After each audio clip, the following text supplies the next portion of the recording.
तुलसीदास जी के दोहावली को हम देखते हैं। तो चलिए 7वीं दोहावली को देख लेते हैं। जो सुनि समुझी अनिति तर,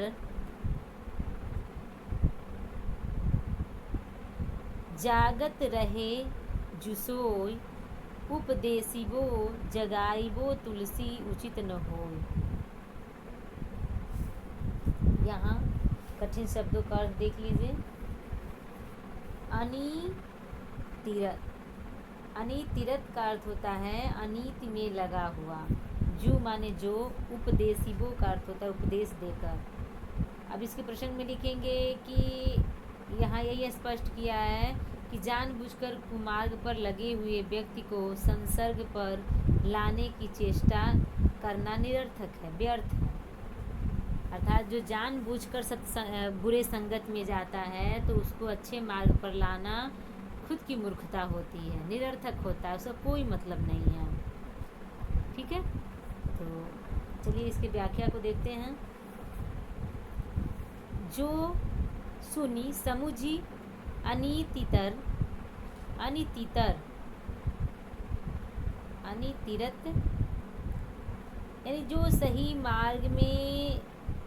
मार्ग के बारे में सुनकर समझकर भी अनीति पूर्वक कार्य करने में लगा रहता है। अनीतिरत यानी रत माने लगा हुआ, अनीति यानी बुरे, जो नीतिपूर्ण न हो।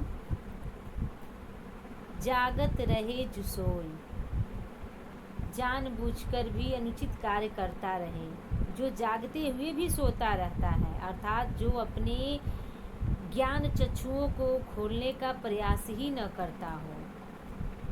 तुलसीदास जी कहते हैं कि उपदेसिबो जगाइबो तुलसी उचित न हो, कि ऐसे व्यक्ति को उपदेश देकर जगाने का प्रयास करना व्यर्थ सिद्ध होता है। जैसे व्यक्ति को कितना ही उपदेश दे दीजिए वे सन्मार्ग पर नहीं आते। सब कुछ जान कर भी जो अनुचित मार्ग पर लगा हुआ है, ऐसे व्यक्ति किसी गंभीर हानि के बाद ही सही मार्ग पर आ पाता है। बहुत अच्छी बात इसमें कही गई, ध्यान दीजिएगा। इसलिए ऐसे व्यक्तियों के सामने सदाचार पूर्ण उपदेश का कोई महत्व नहीं होता है। जो सही मार्ग के बारे में सुनकर समझकर भी अनीतिपूर्ण कार्यों में लगा रहता है, जो जानबूझकर भी अनुचित कार्य करता रहता है और जागते हुए भी सोता रहता है, अर्थात जो अपने ज्ञान चक्षुओं को खोलने का प्रयास ही नहीं करता। ज्ञान चक्षु एक कहा जाता है कि हृदय द्वारा देखा जाना, अर्थात चक्षु माने नेत्र होता है, ज्ञान रूपी आंखों से देखना। ठीक है, चलिए आगे बढ़ते हैं।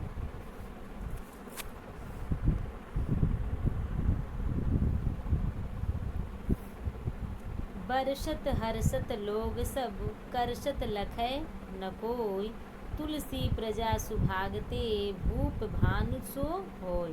भूप माने होता है राजा, करसत का अर्थ होता है खींचते हुए, ग्रहण करते हुए, लखै माने देखता है, भूप माने तो बताया ही है राजा होता है। तो इसके प्रसंग में क्या लिखेंगे? लिखेंगे कि तुलसीदास जी ने सूर्य के माध्यम से अच्छे राजा का वर्णन किया है। अर्थात सूर्य का उदाहरण दे करके तुलसीदास जी ने अच्छे राजा का यहाँ बखान किया है, अर्थात वर्णन किया है। कहते हैं बरसत हर्षत लोग सब।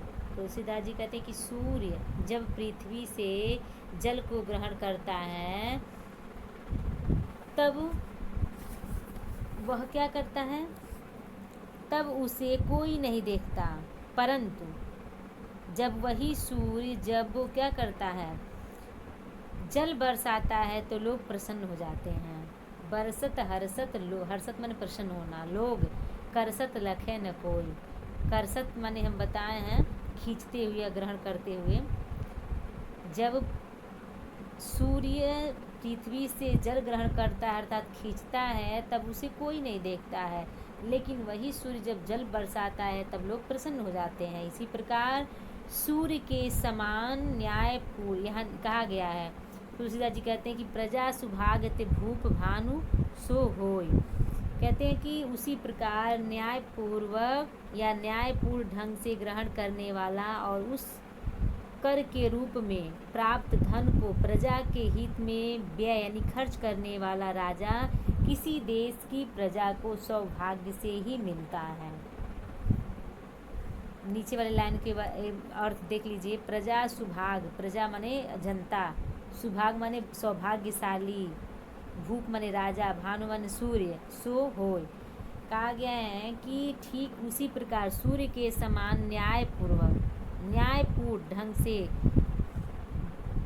कर ग्रहण करने वाला और उस कर के रूप में प्राप्त धन को प्रजा के हित में खर्च करने वाला राजा किसी देश की प्रजा के सौभाग्य यानी प्रजा का जो सौभाग्य रहता है तभी मिलता है। गोस्वामी के कहने का मतलब है, अर्थात तुलसीदास जी के कहने का तात्पर्य है कि राजा को प्रजा से उतना ही ग्रहण करना चाहिए जो न्यायपूर्ण हो, साथ ही कर रूप में प्राप्त धन को उसे ऐसे कार्यों में लगाना चाहिए जिससे प्रजा का कल्याण हो। ठीक है, तो चलिए आगे बढ़ते हैं।